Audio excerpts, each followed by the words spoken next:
Coucou tout le monde, j'espère que vous allez bien. D'abord, je vous souhaite une très très belle fête des rameaux. Que Jésus vous recouvre de son saint manteau en ce début de semaine sainte, vortex christique qui s'ouvre, et puis toutes les fêtes qui arrivent, lundi saint, mardi saint, jeudi saint, etc., jusqu'à la résurrection du Christ. Donc comme c'est coutume, eh bien, en ce jour de fête, je vais vous lire l'évangile de Maria Valtorta. Donc Maria Valtorta, ici présente, est une mystique italienne qui, pendant la Seconde Guerre mondiale, a reçu les visions de la vie de Marie et de Jésus, donc de la naissance de la Vierge Marie jusqu'à son Assomption. Elle a écrit 10 tomes en transe, ça lui procurait des crises cardiaques. Jésus l'appelle Petit Jean. Jean est l'apôtre préféré de Jésus. Et du coup, je remercie Maria Valtorta de s'être sacrifiée pour qu'on ait cette petite pépite. Si vous n'avez pas commencé à lire les évangiles, je vous y invite très très fort. Pour moi, c'est un chef-d'œuvre spirituel qui permet d'évoluer spirituellement. Donc voilà, je ne vais pas m'étaler plus, je vais laisser la place à Jésus. Donc Jésus pleure sur Jérusalem, son entrée triomphale dans la cité sainte, mort d'Analia. Vision du 30 mars 1947. Jésus entoure de son bras les épaules de sa mère, qui s'est levée, quand Jean et Jacques, fils d'Alphée, l'ont rejointe pour lui annoncer « Ton fils arrive », avant de revenir sur leurs pas pour se réunir à leurs compagnons. Ceux-ci avancent lentement en dévisant, tandis que Thomas et André ont couru vers Bethphagée pour chercher l'ânesse et l'ânon et les emmener à Jésus. Jésus, pendant ce temps, parle aux femmes. « Nous voici près de la ville. Je vous conseille d'y aller. Ce sera en toute sûreté. Entrez dans la ville avant moi. » Près d'Enrogel se trouvent les bergers et les disciples les plus fidèles. Ils ont l'ordre de vous escorter et de vous protéger.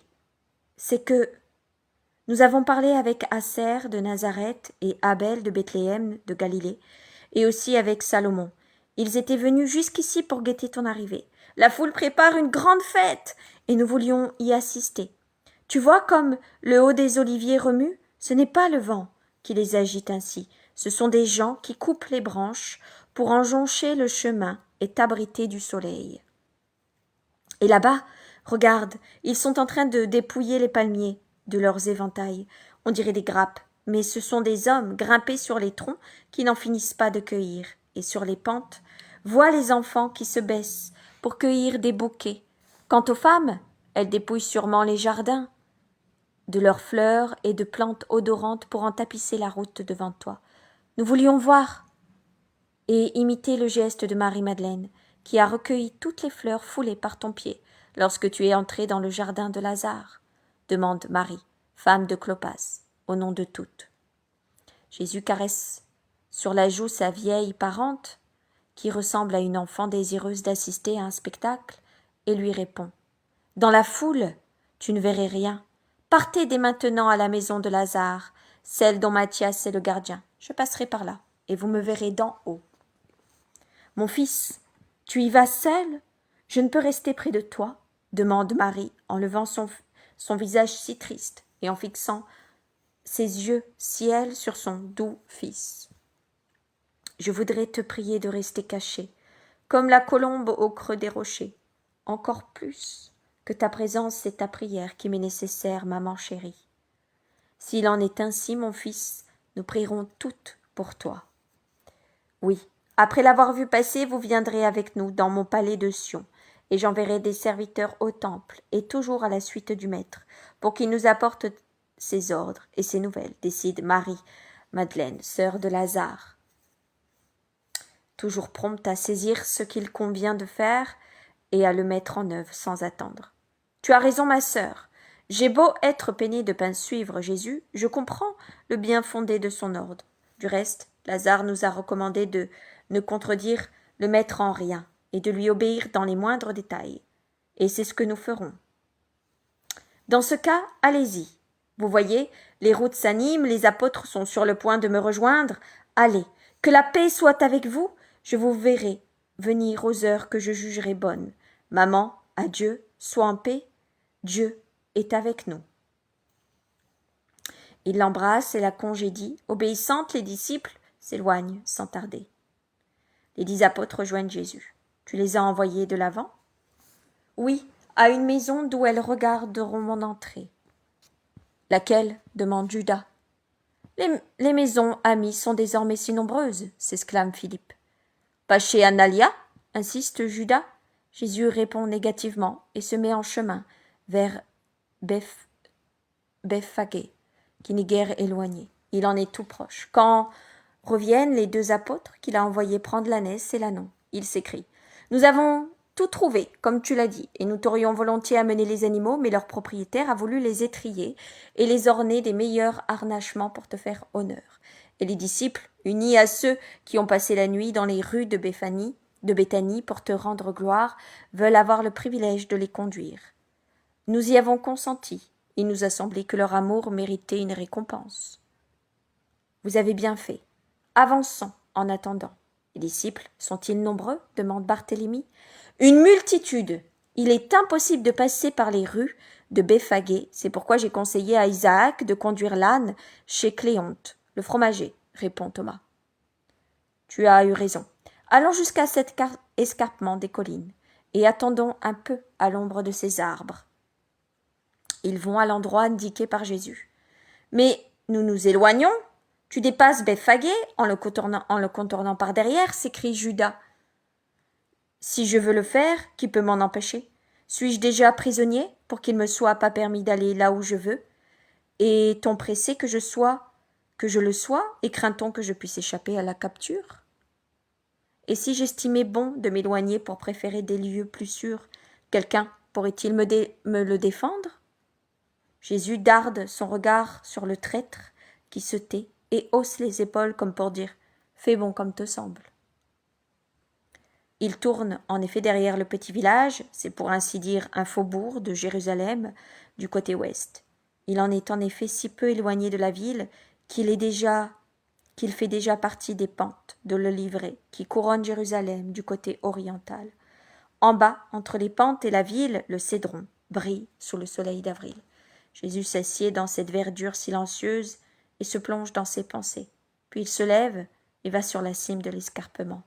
Jésus me dit : tu inséreras ici la vision du 31 juillet 1944. Jésus pleure sur Jérusalem, à partir de la phrase que je t'ai dite pour commencer la vision. Puis il recommence à me montrer les épisodes de son entrée triomphale. Vision du 30 juillet 44. Je ne sais comment faire pour écrire, car mon cœur me fait tellement souffrir que j'ai du mal à rester assise. Mais cela fait bien longtemps qu'il en est ainsi. Je dois écrire ce que je vois. Ce qui m'apparaît, c'est l'évangile d'aujourd'hui, celui du 9e dimanche après la Pentecôte. D'un côté, près de Jérusalem, Jésus contemple la ville qui s'étend à ses pieds. Ce coteau n'est plus haut que la petite place San Maniato, al Monte à Florence, mais cela suffit pour que l'œil domine l'étendue des maisons et des rues qui montent et descendent selon les petites dénivellations où s'élève Jérusalem. Si l'on part du niveau le plus bas de la ville, cette colline est bien plus haute que le calvaire, mais elle est plus proche de l'enceinte que ce dernier. Prenant appui tout contre les murs, elle s'élève rapidement en s'en éloignant, alors que de l'autre côté, elle descend mollement vers une campagne toute verte, qui s'étend vers l'est, du moins si j'en juge à la lumière du soleil. Assis, à l'ombre d'un bosquet, Jésus et ses disciples se reposent du chemin parcouru. Puis Jésus se lève, quitte l'endroit boisé où ils étaient et grimpe au sommet du coteau. Sa haute stature se détache nettement dans l'espace vide qui l'entoure. Il paraît encore plus grand ainsi, debout et seul. Il tient les mains serrées sur sa poitrine, sur son manteau bleu. Son regard est très sérieux. Les apôtres l'observent, mais ils le laissent faire sans bouger ni parler. Ils doivent penser qu'il s'est éloigné pour prier. Mais Jésus ne prie pas. Après avoir longuement contemplé la ville, tous ses quartiers, toutes ses dénivellations, toutes ses particularités, en s'attardant parfois sur tel ou tel point, ou, inversement, en insistant moins, Jésus se met à pleurer, sans bruit, ni sanglots. Les larmes gonflent ses yeux, puis coulent et roulent sur ses joues, avant de tomber par terre. Ce sont des larmes silencieuses, extrêmement tristes, comme celles que quelqu'un qui sait qu'il doit pleurer seul, sans nul espoir de réconfort ou de compréhension de qui que ce soit. Et cela à cause d'une douleur qui ne peut être évitée et qui doit absolument être subie. De par sa position, le frère de Jean est le premier à s'en rendre compte, et il prévient les autres, qui se regardent avec étonnement. Aucun de nous a mal agi, remarque l'un d'eux. La foule elle-même ne nous a pas insultés, personne ne s'est montré hostile. Alors, pourquoi pleure-t-il s'interroge le plus âgé. Pierre et Jean se lèvent d'un même mouvement et s'approchent du maître. Ils pensent que l'unique chose à faire, c'est de lui montrer qu'il l'aime et de lui demander ce qu'il a. « Maître, tu pleures » demande Jean en posant sa tête blonde sur l'épaule de Jésus, qui le dépasse de la tête et du cou. Pierre lui glisse une main autour de la taille, comme pour l'attirer à lui, et lui dit « Quelque chose te fait souffrir, Jésus ? Confie-le-nous, à nous qui t'aimons. » Jésus appuie sa joue sur la tête blonde de Jean, et desserrant les bras, il passe à son tour son bras autour de l'épaule de Pierre. Ils restent ainsi, tous les trois enlacés, dans une pose pleine d'affection. Mais les larmes continuent de couler. Jean, qui les sent tomber sur ses cheveux, l'interroge une nouvelle fois. « Pourquoi pleures-tu, mon maître ? T'avons-nous peiné en quoi que ce soit ?» Les autres apôtres se sont unis au groupe affectueux et attendent anxieusement une réponse. « Non, » répond Jésus, « ce n'est pas votre faute. Vous êtes pour moi des amis, et l'amitié, quand elle est sincère, est baume. Et sourire, jamais de larmes. Je voudrais que vous restiez toujours mes amis, même maintenant que nous allons entrer dans la corruption, qui fermente et qui déprave celui qui n'a plus la ferme volonté de rester honnête. Où allons-nous, maître? Pas à Jérusalem? La foule t'a déjà salué joyeusement. Veux-tu la décevoir? Ou bien allons-nous en Samarie pour quelque prodige, justement maintenant que la Pâque est proche? Les questions fusent de tous côtés. Jésus lève la main pour imposer le silence, puis de sa main droite, il montre la ville en un large geste qui rappelle celui du semeur. Elle est la corruption. Nous entrons dans Jérusalem, nous y entrons, et seul le Très-Haut sait combien je voudrais la sanctifier, en y amenant la sainteté qui vient des cieux.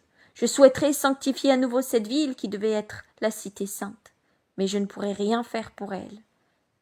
Elle est et reste corrompue, et les fleuves de sainteté qui jaillissent du temple vivant et qui jailliront encore davantage dans quelques jours jusqu'à la vider de sa vie ne suffiront pas à la racheter.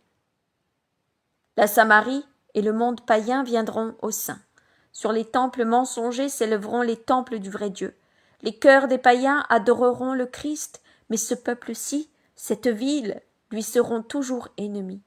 La haine de Jérusalem la poussera à commettre le plus grand péché. Cela doit arriver, mais malheur à ceux qui seront les instruments de ce crime malheureux. Jésus regarde fixement Judas, qui se tient presque en face de lui. « Cela nous arrivera jamais.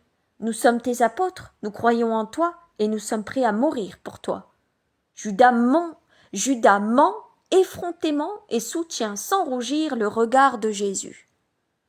Les autres unissent leurs protestations. Jésus répond à tous ceux pour éviter de répondre directement à Judas. « Veuille le ciel qu'il en soit ainsi, mais vous en avez encore beaucoup de faiblesse en vous, et les tentations pourraient vous rendre semblables à ceux qui me haïssent. Priez beaucoup, et soyez très vigilants. Satan sait qu'il va être vaincu, et il veut se venger en vous arrachant à moi. Satan rôde autour de nous, tous autour de moi, pour m'empêcher de faire la volonté du Père et d'accomplir ma mission. Autour de vous pour que vous vous mettiez à son service. Veillez. Dans ces murs, Satan prendra celui qui ne saura pas être fort. Celui pour qui avoir été choisi se transformera en malédiction, parce qu'il aura réduit cette élection à des visées humaines. Je vous ai choisi pour le royaume des cieux, et non pour celui du monde. Souvenez-vous-en. Quant à toi, cité qui qui veut ta perte et sur qui je pleure, sache que ton Christ prie pour ta rédemption. Ah, si au moins en cette heure qui te reste, tu savais venir à celui qui serait ta paix, si au moins tu comprenais en cette heure l'amour qui passe au milieu de toi, et si tu renonçais à la haine qui te rend aveugle, folle, cruelle contre moi-même et contre ton bien. Un jour viendra où tu te rappelleras cette heure, mais il sera trop tard pour pleurer et te repentir. L'amour sera passé et aura disparu de tes routes. Il restera la haine que tu lui as préférée. Or cette haine se retournera contre toi, contre tes enfants, car on obtient ce que l'on a voulu, et la haine se paie par la haine. Qui plus est, cette haine ne sera pas celle des forts contre un inoffensif, ce sera la haine contre haine, et donc guerre et mort. Entourée de tranchées et d'hommes en armes, tu souffriras avant d'être détruite. Tu verras tomber tes fils tués par les armes et par la faim, et les survivants être prisonniers et méprisés. Alors tu demanderas miséricorde, et tu ne la trouveras plus, parce que tu n'as pas voulu reconnaître ton salut. Je pleure, mes amis, parce que j'ai un cœur d'homme, et les ruines de ma patrie m'arrachent des larmes. Mais ce qui est juste doit s'accomplir, puisque dans ces murs la corruption dépasse toute limite et attire le châtiment de Dieu.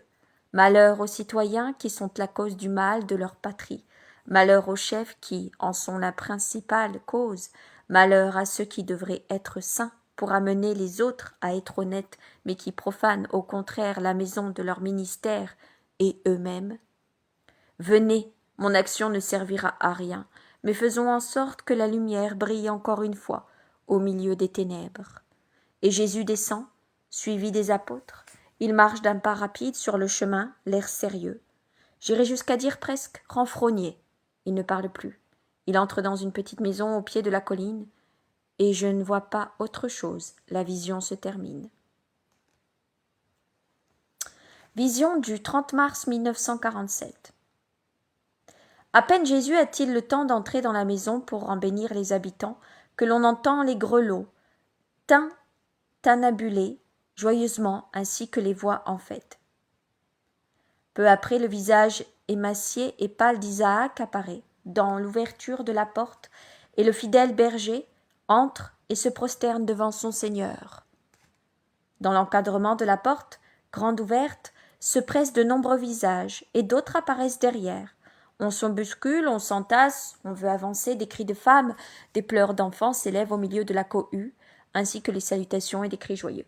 « Heureux jour qui te ramène à nous ! Paix à toi, Seigneur, c'est un joyeux retour, Maître, pour récompenser notre fidélité. » Jésus se lève et fait signe qu'il va parler. Tout le monde se tait, et on entend nettement sa voix. « Paix à vous ! Ne vous bousculez pas, nous allons monter ensemble au temple. Je suis venu pour être avec vous. Paix, paix, ne vous faites pas de mal. Faites place, mes bien-aimés. Laissez-moi passer et suivez-moi pour que nous entrions ensemble dans la cité sainte. » Les gens obéissent tant bien que mal et s'écartent assez pour que Jésus puisse sortir. Il prend l'ânon, qui n'a jamais été débourré jusqu'alors, et monte dessus. De riches pèlerins qui se présentent dans la foule étendent alors sur le dos de l'animal leurs somptueux manteaux. Un homme met un genou à terre et fait de l'autre un marchepied pour le Seigneur, qui s'assied sur sa monture. Le voyage commence.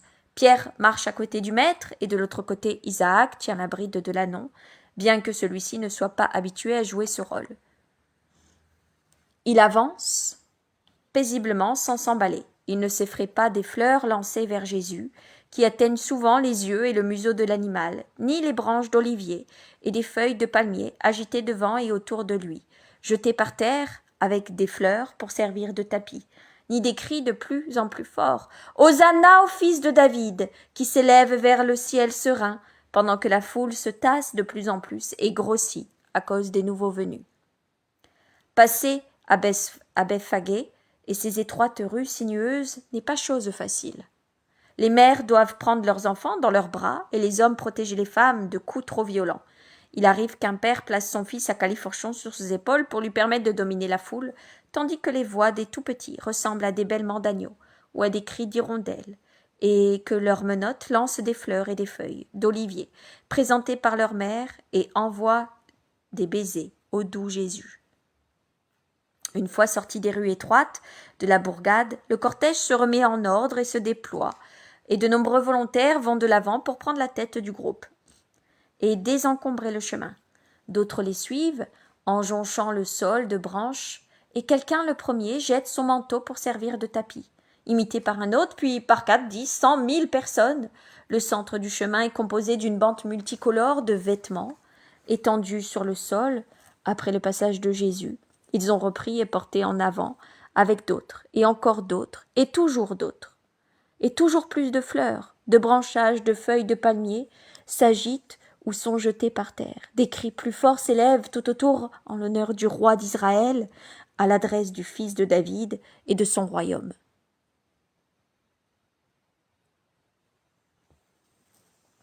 Les soldats de garde à la porte sortent pour voir ce qui arrive.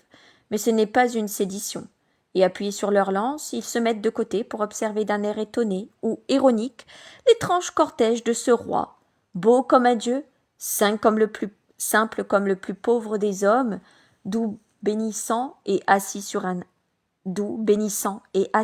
anon, entouré de femmes, d'enfants et d'hommes désarmés criant « Paix, paix !» Avant d'entrer dans la ville, ce roi s'arrête à un moment, à la hauteur des tombeaux des lépreux de Hinon et Siloam. Je crois que c'est bien le nom de ces lieux où j'ai vu d'autres fois les miracles de guérison de lépreux. Prenant appui sur l'unique étrier sur lequel repose son pied, puisqu'il est assis sur l'âne, mais ne le chevauche pas, il se lève et ouvre les bras, puis il crie dans la direction de ces pentes horribles, où des visages et des corps effrayants apparaissent en regardant vers Jésus, et font monter la plainte lamentable des lépreux.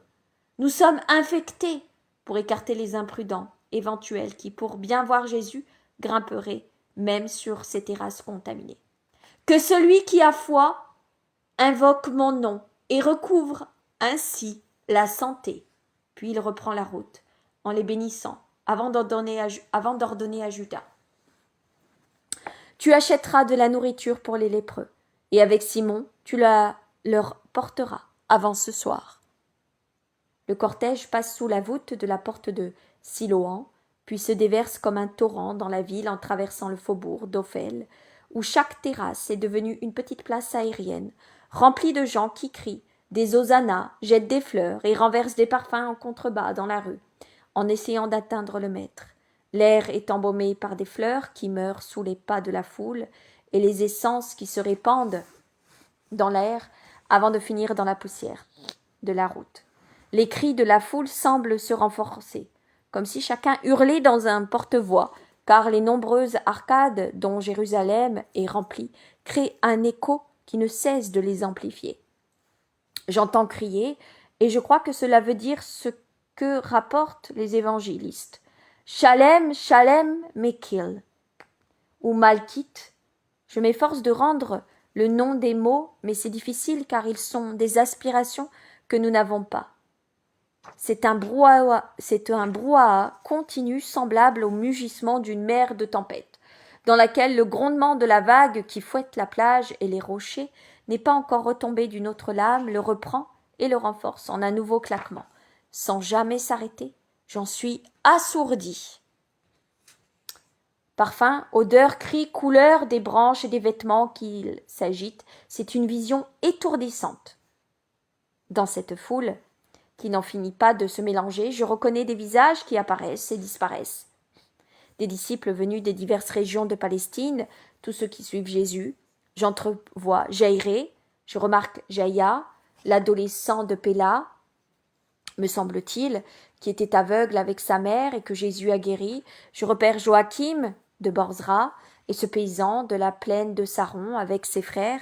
Je découvre le vieux et solitaire Matthias, de cet endroit près de Jourdain, rive orientale, où Jésus s'est réfugié quand tout était inondé. Je vois Zaché avec ses amis convertis, aussi le vieux Jean de Nobé avec presque tous ses concitoyens, ou encore le mari de Sarah de Utah. Mais qui peut retenir un tel kaléidoscope de visages et de noms, connus et inconnus, vus plusieurs fois ou une seule? Voici maintenant le petit berger, pris à Hénon. Non loin se trouve le disciple de Chorazaïn, qui délaissa les funérailles de son père pour suivre Jésus.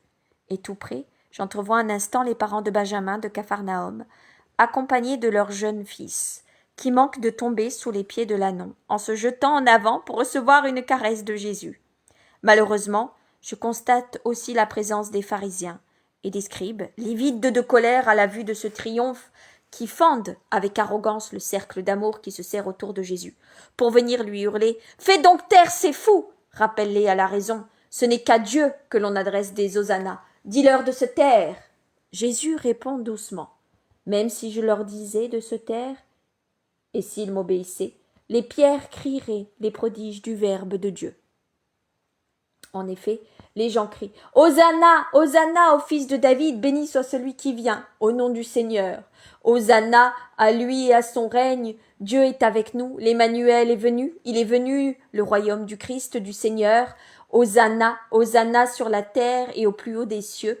Paix, paix à mon roi, paix et bénédiction à toi, roi saint, paix et gloire dans les cieux et sur la terre, gloire à Dieu pour son Christ, paix aux hommes qui savent l'accueillir, paix sur la terre aux hommes de bonne volonté, et gloire au plus haut des cieux, car l'heure du Seigneur est venue. » Cette dernière acclamation provient du groupe compact des bergers qui répètent ce qu'ils ont entendu à la Nativité. Outre ces ovations continuelles, les Palestiniens racontent aux pèlerins de la diaspora les miracles auxquels ils ont assisté, à ceux qui ignorent ce qui arrive aux étrangers qui passent par hasard à Jérusalem et qui demandent « Mais qui est cet homme ? Que se passe-t-il » Il explique « C'est Jésus, Jésus, le maître de Nazareth et de Galilée, le prophète, le Messie du Seigneur, le promis, le saint. » D'une maison dans le cortège a dépassé depuis peu la porte, car la marche est très lente. Dans une telle confusion, sort un groupe de robustes jeunes gens portant en l'air des vases de cuivre, pleins de charbon allumé et dansant, qui brûlent en répandant des volutes de fumée odorante. Leur geste est bien vu, et on l'imite. Plusieurs courent en avant et reviennent en arrière vers leur maison pour se faire donner du feu et des résines odorantes afin de les brûler, en hommage au Christ. La maison d'Analia apparaît. La terrasse est entourée d'une guirlande de vignes aux feuilles nouvelles qui tremblent sous un doux vent d'avril. Sur le côté qui donne sur la rue se tient toute une rangée de jeunes filles, vêtues et voilées de blanc, au milieu desquelles se trouve Analia, avec des corbeilles de pétales de roses effeuillés et de muguets qui déjà voltigent en l'air. « Les vierges d'Israël te saluent, Seigneur, dit Jean, qui s'effrayait un chemin pour venir auprès de Jésus et attirer son attention, sur la guirlande de pureté qui se penche en souriant du parapet, pour joncher le chemin de pétales rouges comme du sang et du muguet blanc comme des perles. » Jésus tire un instant sur les rênes et arrête l'ânon. Il lève la tête et la main pour bénir cette virginité qui lui montre son affection, jusqu'à renoncer à tout autre amour terrestre. Analia se penche et s'exclame. « J'ai vu ton triomphe, mon Seigneur. Prends ma vie pour ta glorification universelle. » Et pendant que Jésus passe au-dessous de sa maison et poursuit son chemin, elle le salue avec un grand cri. « Jésus !» Alors un autre cri bien différent surpasse la clameur de la foule, mais les gens ont beau l'entendre, ils ne s'arrêtent pas. Ce fleuve d'enthousiasme, ce fleuve de peuple en délire ne peut s'arrêter. Et alors que les derniers flots de ce fleuve sont encore en dehors de la porte, les premiers montent déjà les pentes qui conduisent au temple. « Ta mère !» dit Pierre en indiquant une maison située presque à l'angle d'une rue, qui s'élève vers le mont Moria, et dans laquelle le cortège s'est engagé. Et Jésus lève la tête pour sourire à sa mère, qui se tient en haut, parmi les femmes fidèles. La rencontre d'une importante caravane bloque la foule, quelques mètres plus loin, et pendant que Jésus s'arrête, avec les hôtes, en caressant les enfants que les mères lui présentent, un homme accourt et se ferait un passage en hurlant « Laissez-moi passer !» Une femme est morte, une jeune fille, subitement. Sa mère appelle le maître. « Laissez-moi passer, il l'a déjà sauvée une fois. » Les gens lui font place et l'homme arrive auprès de Jésus. « Maître, la fille d'Élise est morte. Elle t'a salué de ce cri, puis elle s'est affaissée en disant « Je suis heureuse » et elle a expiré. Son cœur s'est brisé dans l'allégresse de te voir triomphant. Sa mère m'a vue sur la terrasse près de sa maison, et elle m'a envoyé t'appeler. Viens, maître. Morte, Analia morte, mais hier elle était encore en bonne santé et heureuse. Tout agité, les apôtres et les bergers se regroupent. Tout le monde a pu constater la veille qu'elle était en parfaite santé. Tout à l'heure à peine, ils l'ont vue rose et riante, ils n'arrivent pas à y croire. Ils questionnent, s'informent, des détails. Je ne sais pas. Vous avez tous entendu des paroles, elle parlait fort, avec assurance. Puis, je l'ai vue s'affaisser, plus blanche que ses vêtements, et j'ai entendu sa mère crier. Je ne sais rien de plus. Ne vous troublez pas. Elle n'est pas morte. Une fleur est tombée, et les anges de Dieu l'ont recueillie pour la porter dans le sein d'Abraham. Bientôt, le lys de la terre s'ouvrira heureux au paradis, ignorant pour toujours de l'horreur du monde. Homme, dis à Élise de ne pas pleurer. Le sort de son enfant précise qu'elle a obtenu une grande grâce de Dieu, et que d'ici 6 jours, elle comprendra de quoi il s'agit. Ne pleurez pas, que personne ne pleure, son triomphe est encore plus grand que le mien, parce que les anges escortent la Vierge pour la conduire à la paix des justes, et c'est un triomphe éternel qui grandira sans jamais diminuer. En vérité, je vous dis que c'est pour vous tous, mais pas pour Analia, que vous avez raison de pleurer. Allons. Puis il répète aux apôtres et à ceux qui l'entourent, une fleur est tombée et s'est couchée en paix, et les anges l'ont recueillie. Bienheureuse celle qui est pure de chair et de cœur, car elle va bientôt voir Dieu. Mais comment? De quoi est-elle morte, Seigneur? Demande Pierre, qui ne peut y croire. D'amour, d'extase, d'une joie infinie. Quelle heureuse mort! Ceux qui sont loin en avant ne savent pas, ceux qui sont très en arrière pas davantage. Aussi les hosannas continuent bien qu'auprès de Jésus. Il se soit formé un cercle silencieux et pensif. Ces gens qui l'auront. Ah, je voudrais connaître le même sort, avant les heures qui vont venir. Moi aussi, dit Isaac, je voudrais voir le visage de la jeune fille morte, d'amour pour toi. Je vous en prie, je vous prie de me sacrifier votre désir, j'ai besoin de vous, près de moi. Nous ne te quitterons pas, Seigneur, mais cette mère n'obtiendra-t-elle aucun réconfort? Demande Nathanaël. J'y veillerai. Les voilà aux portes de l'enceinte du temple. Jésus descend de l'Anon, un homme de Béphagée prend sous sa garde. Il faut remarquer que Jésus ne s'est pas arrêté à la première porte du temple, mais qu'il a suivi l'enceinte jusqu'au moment où il est arrivé du côté nord, près de l'Antonia. C'est là qu'il descend et entre dans le temple pour bien montrer au pouvoir dominant qu'il ne se cache pas et se sent innocent dans toute sa conduite. La première cour du temple présente le chahut habituel des changeurs, des vendeurs de colombes, paresseux et agneaux, passereaux et agneaux. À cette seule différence que tout le monde les a délaissés pour venir voir Jésus.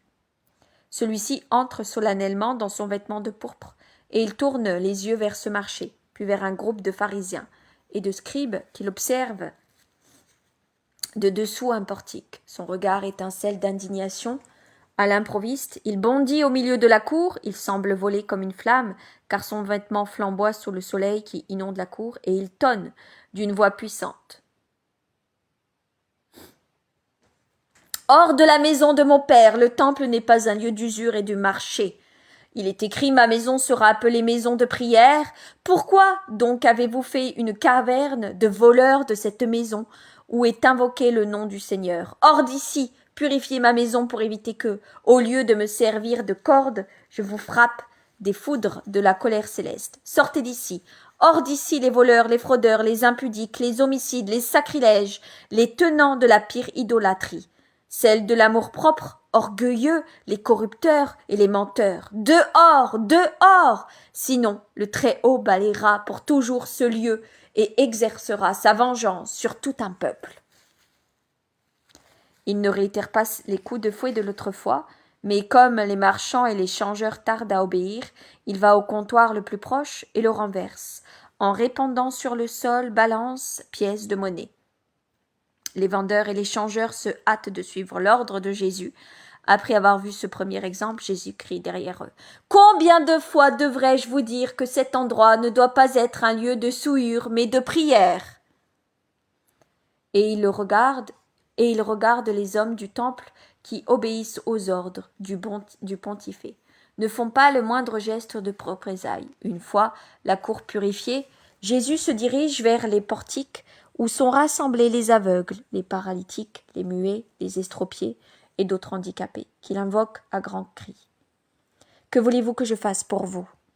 « La vue, Seigneur, les membres, que mon fils parle, que ma femme guérisse, nous croyons en toi, ô Fils de Dieu.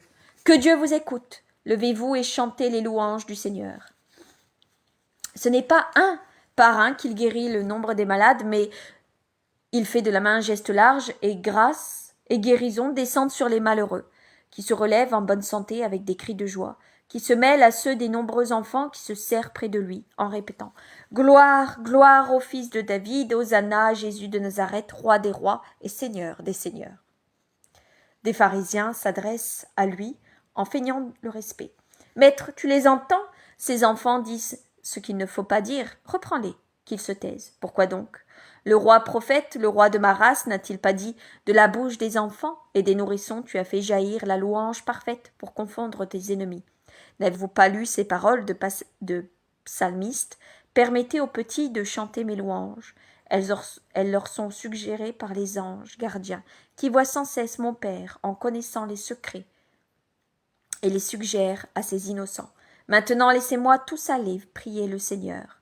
Passant alors devant la foule, il se rend dans la cour des Juifs pour prier. Plus tard, longeant la piscine probatique, il sort de la ville par une autre porte pour retourner sur les collines du mont des Oliviers. Les apôtres sont enthousiastes, le triomphe leur a donné de l'assurance, ils ont complètement oublié l'effroi que les paroles du Maître avaient suscité. Ils parlent de tout, ils brûlent d'être renseignés sur la mort d'Analia, non sans peine. Jésus les retient d'y aller, en les assurant qu'il y pourvoira d'une manière qu'il connaît lui. Ils sont sourds, parfaitement sourds à toute parole d'avertissement divin.